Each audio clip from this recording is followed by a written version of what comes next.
अस्सलाम वालेकुम। आज की इस वीडियो में हम बात करेंगे चाइल्डहुड ऑटिज़म रेटिंग स्केल के बारे में, जिसे हम कार्स के नाम से भी जानते हैं। आज की इस वीडियो में मैं आपको बताती जाऊंगी कि कार्स क्या है, उसे क्यों यूज़ किया जाता है, उसकी एज रेंज क्या है,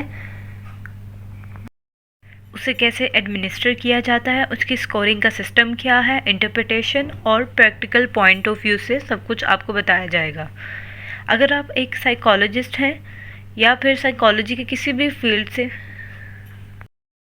सबसे पहले हम इसका इंट्रोडक्शन देखते हैं।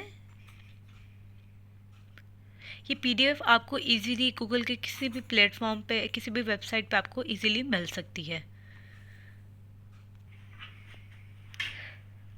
आप देख सकते हैं कि यहाँ पर प्रॉपरली हर चीज़ ब्रीफली एक्सप्लेन की गई है इस पीडीएफ में। इसका मैनुअल, इसकी स्कोरिंग, एडमिनिस्टर करना और साथ में ही इसकी इंटरप्रिटेशन और स्कोरिंग भी, हर चीज़ इस पीडीएफ में दी चुकी है। चाइल्डहुड ऑटिज़म रेटिंग स्केल एक स्टैंडर्डाइज्ड डायग्नोस्टिक टूल है जो ऑटिज़म स्पेक्ट्रम डिसऑर्डर की सिवियरिटी असेस करने के लिए यूज़ किया जाता है। ये स्केल बिहेवियर्स को ऑब्जर्व करता है, पेरेंट्स इंटरव्यू से लिया जाता है और साथ में चाइल्ड इंटरेक्शंस को भी इसमें देखा जाता है।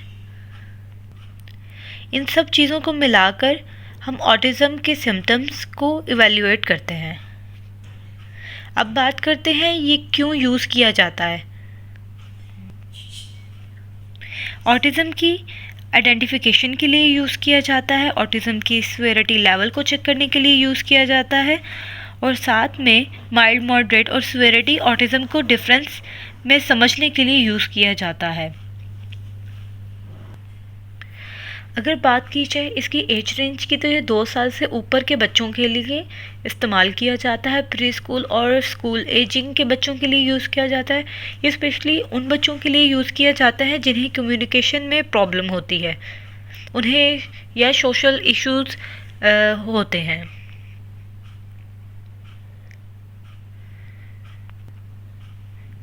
ये एडोलेसेंट और अडल्ट्स के लिए भी मॉडिफाई किया जाता है। अब हम बात करते हैं इसके टोटल आइटम्स के बारे में, जो कि 15 है।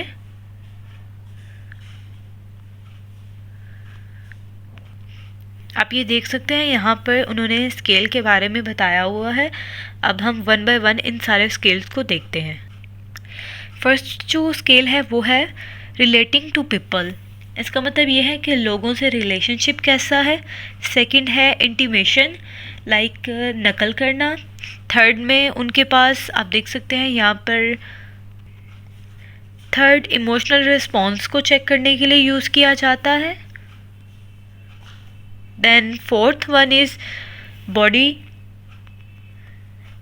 यूज़ के लिए यूज़ किया जाता है। फिफ्थ है ऑब्जेक्टिव यूज़ के लिए और जो सिक्स्थ है वो चेंज से अडॉप्ट होना। सेवन्थ विजुअल रिस्पॉन्स के लिए यूज़ किया जाता है। जो 8 है वो लिसनिंग रिस्पॉन्स के लिए यूज़ किया जाता है। जो 9th है वो टेस्ट, स्मेल और टच रिस्पॉन्स के लिए यूज़ किया जाता है। इसी तरह जो 10 वाला है वो फेयर और नर्वसनेस को देखता है। जो 11th है वो वर्बल कम्युनिकेशन को देखता है। जो 12 है वो देखता है नॉन वर्बल कम्युनिकेशन को देखता है। और जो 13 है वो देखता है, और जो 13 है वो एक्टिविटी लेवल को देखता है। 14 इंटेलेक्चुअल रिस्पॉन्सेस को चेक करता है एंड देन लास्ट वाला जो है वो जनरल इम्प्रेशंस को चेक करता है। अब आप देख सकते हैं ये टेस्ट लेने का प्रॉपर मेथड है, जिसमें ये टोटल 15 स्केल्स हैं और साथ में उनके परसेंटाइल और टी स्कोर्स और रॉ स्कोर्स यहीं पर लिखे हुए हैं। एंड देन जो उसका टोटल रॉ स्कोर आएगा वही उसकी सिवियरिटी और जो डिप्रेशन का लेवल होगा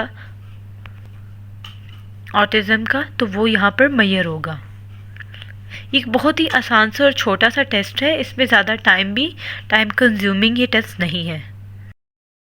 अब आप ये देख सकते हैं कि मेरे पास ये एक फॉर्म है जिसके ऊपर सबसे पहले यहाँ पर कुछ इंफॉर्मेशन ब्लॉक है जिस पे बच्चे का नाम, उसकी एज लिखना बहुत ज़रूरी है। और देन आप देख सकते हैं इसकी कैटेगरी रेटिंग में इसके 15 स्केल्स हैं जिसमें 4 क्राइटेरियाज होते हैं जिनमें,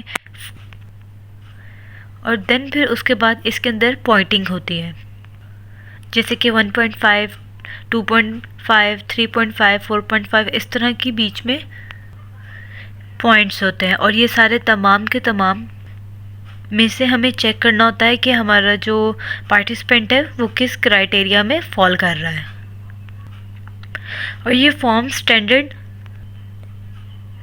वर्जन है। उसके बाद फिर बात वही आती है कि बच्चे की एज यहाँ पर लिखना बहुत ज़रूरी है।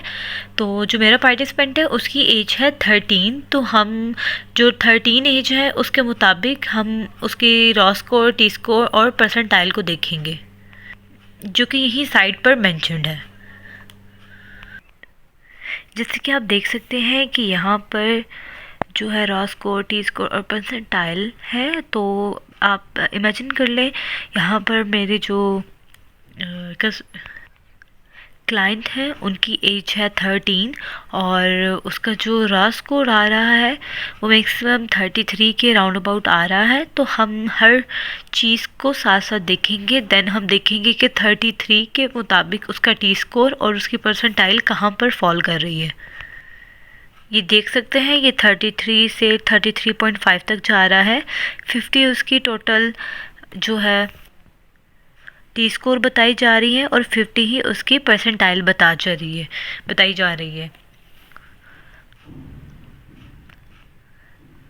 जो साइकोलॉजिस्ट है वो अपने साथ में स्कोरिंग को साथ ही मेंशन करता है 15 के 15 स्केल्स का, लेकिन जो पेरेंट्स हैं उनके लिए जो आंसर होता है, लाइक उनके लिए जो परफॉर्मा उन्हें दिया जाता है स्कोरिंग के टाइप है वो एक ही होता है, वो होता है टोटल रॉ स्कोर। और देन उस टोटल रॉ स्कोर के मुताबिक हम उसकी सिवियरिटी ग्रुप चेक करते हैं।